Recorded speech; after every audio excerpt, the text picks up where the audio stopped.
తీతుకు రాసిన పత్రిక 2వ అధ్యాయము 3వ వచనం ఒక్కసారి మనం చదువుదామా. స్త్రీలు, వృద్ధ స్త్రీలు కొండ కత్తెలను మిగుల మద్యపాన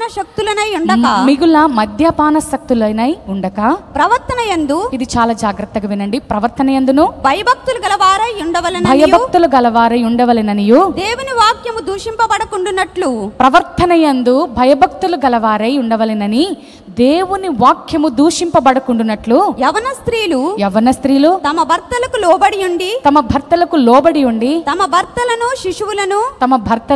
శిశువులను ప్రేమించువారును స్వస్థ బుద్ధి గలవారును పవిత్రులను ఇంట ఉండి పని చేసుకుని వారును మంచివారునై ఉండవలెనని బుద్ధి చెప్పుచు.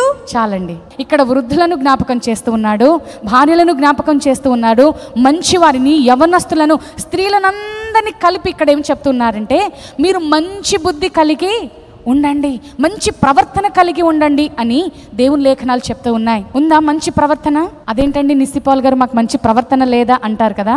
చాలా మంచి ప్రవర్తన మీరు కలిగి ఉన్నారు. అయితే దేవుని లేఖనాలు ఏమని చెప్తూ ఉన్నాయి, ఎటువంటి ప్రవర్తన కలిగి ఉండమని మరొక్కసారి నీకు హెచ్చరిస్తూ ఉన్నాయో. తమ భర్తలకు లోబడే స్త్రీలుగా ఉండాలని దేవుని లేఖనాలు చదివిస్తున్నాయి. ఈ రోజున లోబడటం అనేది కనబడట్లేదు. ప్రతి స్త్రీ కూడా లోబడి ఉండాలి, అప్పుడే దేవుడు నిన్ను దీవిస్తాడు. హల్లెలూయా. నువ్వు తగ్గింపు జీవితాన్ని కలిగి ఉండాలి, దేవుడు నిన్ను హెచ్చిస్తాడు. కుటుంబంలో లోబడకే కదా ఈ రోజున చాలా గొడవలు, అసమాధానంతో కూడిన పరిస్థితులు కుటుంబాల్లో చూస్తూ ఉన్నాం.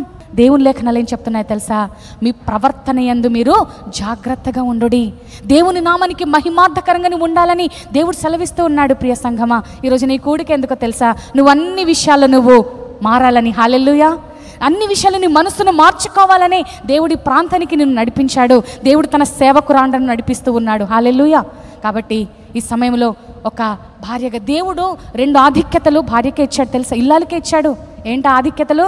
ఇంటిని కట్టుకునే ఆధిక్యత, ఆ ఇంటిని పొడగొట్టుకునే ఆ ధన్యత దేవుడు నీకే ఇచ్చాడు. ఇంటికి దీపం ఇల్లాలంటారు, చక్కని కోడలు రాగానే మా ఇంటికి దీపం వచ్చేసిందండి, మా ఇంట్లో కోడలబ్బా ఇంటికి దీపం ఇల్లాలు అంటారు. ఆడబిడ్డని దీపంగా పోలుస్తారు, చాలా మంచిది. మన దేహానికి దీపం ఏంటి? కన్ను కదా. దేవుడు చక్కని చూపును మనకిచ్చాడు. చూపు, ఈ కన్ను పాడైతే నీ దేహం అంతా పాడైపోతుందని దేవుని లేఖనాలు చెప్తూనే ఉన్నాయి. అయితే దేహానికి దీపమేమో కన్ను, ఇంటికి దీపమేమో ఇల్లాలు.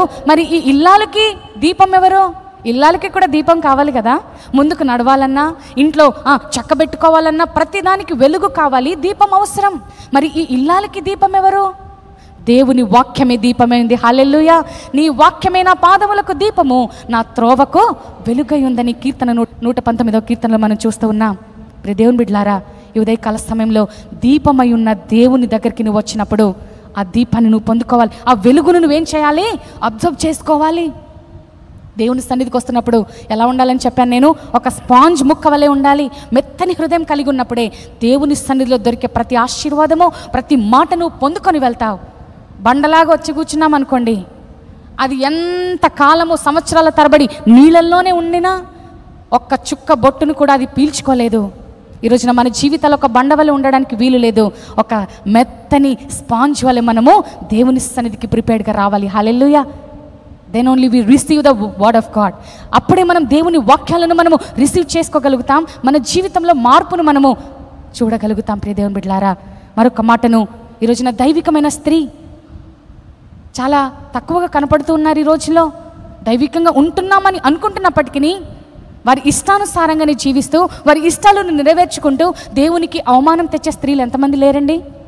కాబట్టి మరొక్కసారి దేవుడు హెచ్చరిస్తూ ఉన్నాడు, ఈ దినాన ఒక స్త్రీగా, ఒక బాధ్యత కలిగిన తల్లిగా, దైవికమైన స్త్రీగా నువ్వు ఉండాలంటే కలిగి ఉండవలసింది ఏంటో తెలుసా? నీ ప్రవర్తన ముందుగా సరి చూసుకోవాలి. రెండోదిగా ప్రార్థించే లక్షణము ఉండాలి. ప్రార్థిస్తున్నావా నువ్వు? ఖచ్చితంగా ప్రార్థన, వాక్యం అనే మాట ఖచ్చితంగా వస్తుంది. అది మనకు విని విని విని విని అలవాటు అయిపోయింది, కానీ మన జీవితంలో మాత్రం వాటిని ఆచరించలేకపోతూ ఉన్నాం. ప్రార్థించే స్త్రీ, బైబిల్లో ఎంతమంది ప్రార్థన పరురాలు ఉన్నారో తెలుసా? వారు ప్రార్థించడం ద్వారా వారి ప్రజలను, వారి దేశాలను, వారి ప్రాంతాలను రక్షించుకున్నారు, వారి కుటుంబాలను కట్టుకున్నారు. ప్రియ దేవుని బిడ్డలారా, ఈ రోజున నువ్వు కూడా ఒక ప్రార్థించే స్త్రీగా, మోకాళ్ళ ప్రార్థన కలిగిన అనుభవం కలిగిన స్త్రీగా నువ్వు ఉండాలి. నీ జీవితంలో నీ జాబ్, నీ పనులు ఎంత ముఖ్యమో, నీ కుటుంబం ఎంత ముఖ్యమో, దానికంటే ప్రాముఖ్యము ప్రార్థన నీ జీవితానికి. హల్లెలూయా. ఒకవేళ నువ్వు ఒక పూట వంట చేసినా చేయకపోయినా ప్రార్థన మరువకు. ఆ ప్రార్థన నిన్ను నిలబెడుతుంది. వంటదేముందండి, ఫుడ్దేముంది, ఒక పూట తింటాం, మరలా ఇంకొక పూట ఆకలేసేస్తుంది. కానీ ఈ రోజున ప్రార్థన లేకపోతే ఆ కుటుంబము విచ్ఛిన్నమయ్యే పరిస్థితులు ఉంటున్నాయి. కాబట్టి ఉదయకాల సమయంలో ప్రియ సంఘమా, ప్రియ తల్లి, ప్రియ అక్క, చెల్లి, ప్రార్థించే స్త్రీగా నువ్వు ఉండాలని మనసారా కోరుతూ ఉన్నాను. అన్న ప్రార్థన చేసింది, కన్నీటి ప్రార్థన. ఎస్తేరు ప్రార్థన చేసింది. ఇంకా అనేక మంది స్త్రీలు మీ ముందుంచగలను.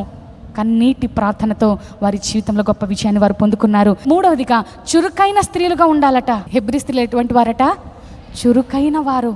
దేవుని బిడలముగా మనం సోమరులుగా ఉండడానికి వీలు లేదు ప్రియ దేవుని బిడ్డలారా. సోమరితనము నిన్ను నష్టానికి తీసుకువెళ్తుంది. సోమరితనము నీ కుటుంబాన్ని కొల్లగొట్టేస్తుంది. సోమరితనము నీ బిడ్డలు ప్రయోజకులుగా అవ్వకుండా చేస్తుంది. తెలుసా? నువ్వు తల్లిగా చురుకైన స్త్రీగా నువ్వు ఉంటే నిన్ను అనుసరించే నీ బిడ్డలు, నిన్ను చూస్తున్న నీ కుటుంబం వారు నిన్ను పోలి నడుస్తారు. వారు కూడా జ్ఞానవంతులు అవుతారు. హల్లెలూయా. ఈరోజున చురుకుగా యాక్టివ్గా ఉండాలి. ప్రతి విషయంలో, పనిచేసే విషయంలో, ప్రార్థించే విషయంలో, పరిచర్య విషయంలో, నీ కుటుంబ బాధ్యత విషయంలో, అన్ని విషయాలను చురుకుగా యాక్టివ్గా ఉండాలి. ఈ రోజుల్లో చాలామందికి జొమాటో, స్విగ్గీ ఆర్డర్స్ వచ్చేసిన తర్వాత చురుకుదనం అనేది పోయింది. కాబట్టి ప్రియ దేవుని బిడ్డలారా, దేవుని లేఖనాలు చెప్తున్నాయి, చురుకుగా మనం ఉండాలి. ఆత్మీయముగా కూడా మనం చురుకుగా ఉండాలి. దేవుని పని విషయంలో, దేవుని పరిచర్య విషయంలో, దేవుని కార్యాభివృద్ధి అంది ఎల్లప్పుడూ సిద్ధముగా ఉండాలి, చురుకుగా ఉండాలి. దేవుడు అప్పుడే నిన్ను వాడుకుంటాడు, దీవిస్తాడు. హల్లెలూయా. నాలుగోదిగా చెప్తూ ఉన్నాను, లోబడే స్వభావము. ఇది చాలా చాలా చాలా ఇంపార్టెంట్. ప్రతి విషయంలో స్త్రీలు అనగానే లోబడాలన్న మాట వస్తుంది కదా. ప్రతి స్త్రీ కూడా లోబడే స్వభావం కలిగి ఉండాలి. ఇందాక చెప్పాను కదా, యాకోబు పత్రికలో దేవునికి లోబడి ఉండుడి, అపవాదిని ఎదిరించుడి. ఈరోజు నువ్వు లోబడక ఉండడాన్ని బట్టే కదా ఇన్ని నష్టాలు నువ్వు చూస్తూ ఉన్నావు. నేను ఎక్కడ తగ్గను అన్నదాన్ని బట్టే కదా నీ కుటుంబంలో నష్టాలు వస్తున్నాయి. నువ్వు తగ్గవు, నీ భర్త తగ్గడు, నీ బిడ్డలు అసలే తగ్గరు, మరి ఇంకెవరు ఎలాగ ముందుకెళ్ళేది? కాబట్టి ప్రియ దేవుని బిడ్డలారా, దైవికమైన స్త్రీకి ఉండవలసిన ప్రాముఖ్యమైన లక్షణం ఏంటో తెలుసా? లోబడే స్వభావము. హల్లెలూయా. లోబడాలి. నీ భర్తకు లోబడాలి, నీ యజమానులకు లోబడాలి. నువ్వు ఎక్కడైతే వర్క్ చేస్తున్నావో నీ యొక్క ఆఫీసర్కి నువ్వు లోబడాలి, నీకంటే పెద్దవారికి లోబడాలి, దేవుని సేవకులకు లోబడాలి, ఆత్మీయులకు లోబడాలి. లోబడాలన్న మాట నువ్వు నేను అక్షరాల నెరవేర్చే వరముగా ఉండాలి. ప్రియ దేవుని బిడ్డలారా, ఉదయకాల సమయంలో తీతుకు రాసిన పత్రిక 2వ అధ్యాయం 5వ వచనంలో కూడా మనం చదివాం ఇందాక, స్త్రీలారా మీరు లోబడి ఉండుడి. చక్కని నిర్ణయాలు తీసుకునే స్త్రీగా నువ్వు ఉండాలి. Your decision will make your destination అన్నాడు సేవకుడు. నిజమే. నువ్వు తీసుకునే నిర్ణయమే నీ కుటుంబాన్ని నిలబెడుతుంది. నువ్వు తీసుకునే నిర్ణయమే నీ బిడ్డలను ఉన్నత స్థానంలో నిలబెడుతుంది. 31వ కీర్తన ప్రతి ఒక్క దైవిక స్త్రీ ప్రతిదినం చదవాలి. హల్లెలూయా. ఎందుకంటే అందులో ఒక స్త్రీ ఎలాగుండాలో, ఒక ఇల్లాలు ఎలాగుండాలో, ఒక జ్ఞానవంతురాలు ఎలాగుండాలో దేవుని లేఖనాలు రాయబడి ఉన్నాయి. అందులో 31వ కీర్తన ద్వారా దేవుడు మనతో మాట్లాడతాడు, మనకు జ్ఞానాన్ని ప్రసాదిస్తాడు, మనలో చురుకుదనాన్ని ప్రభు నింపుతాడు. 4 అంశాలు చెప్పాను. ఏంటవి? మొట్టమొదటిగా లోబడి ఉండాలి, రెండోదిగా భయభక్తులు కలిగి ఉండాలి, మూడోదిగా చురుకుగా ఉండాలి, నాలుగవదిగా మంచి నిర్ణయాలు, గుడ్ డెసిషన్స్ తీసుకునే తల్లిగా, స్త్రీగా నువ్వు ఉండాలి.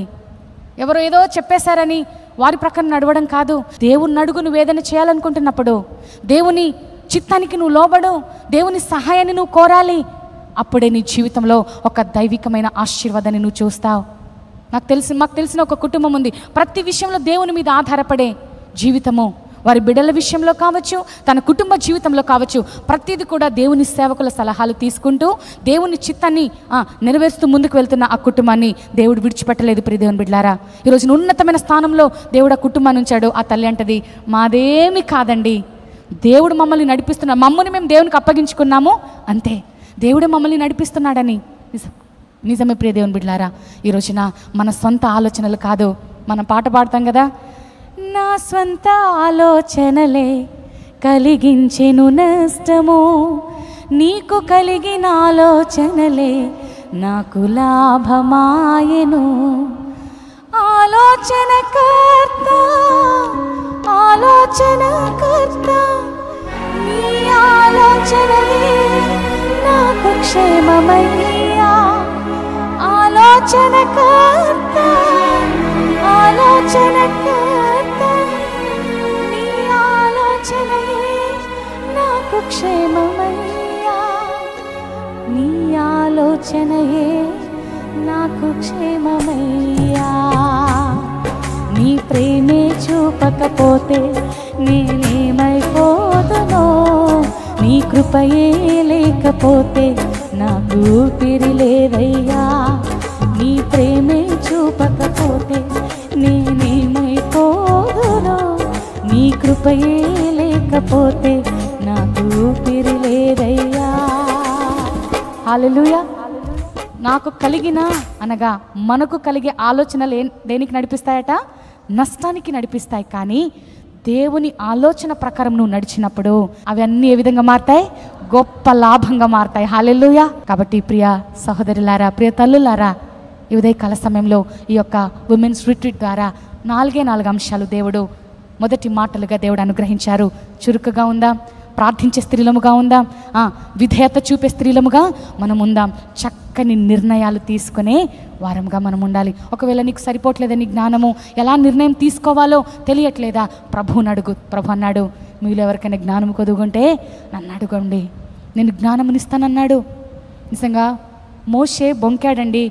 అయ్యా ప్రభు, నేను అస్సలు నాకు నత్తి పెదవులు, నాకు అసలు సరిగ్గా మాట్లాడడానికి రాదయ్యా, నేను వెళ్ళి ఎలాగ రాజు ముందు నేను నిలబడతాను, నా బలము చాలదు, నా శక్తి చాలదు, నేను నోటి మాంద్యము కలవాడనని తప్పించుకుందాం అనుకున్నాడు. కానీ దేవుడు తన శక్తినిచ్చి, తన వాక్కు శక్తినిచ్చి మోషేని నిలబెట్టుకున్నాడు. ఈ రోజున నువ్వు కూడా, నేను ఏ విధంగా నిర్ణయాలు తీసుకోవాలో నాకు తెలియట్లేదండి, నా మాట ఎవరు వినరు, నా కుటుంబంలో నాకు అసలు విలువే లేదని నువ్వు అనుకుంటున్నావా? దేవుని దగ్గర నువ్వు సహాయం అడుగు. దేవుడు నీకు ఏదైతే లేవో వాటన్నిటిని సమృద్ధిగా నీకు అనుగ్రహిస్తాడు. హల్లెలూయా. దేవుడి కొద్ది మాటలు మన వినికిడిలో దీవించి ఆశీర్వదించునుగాక.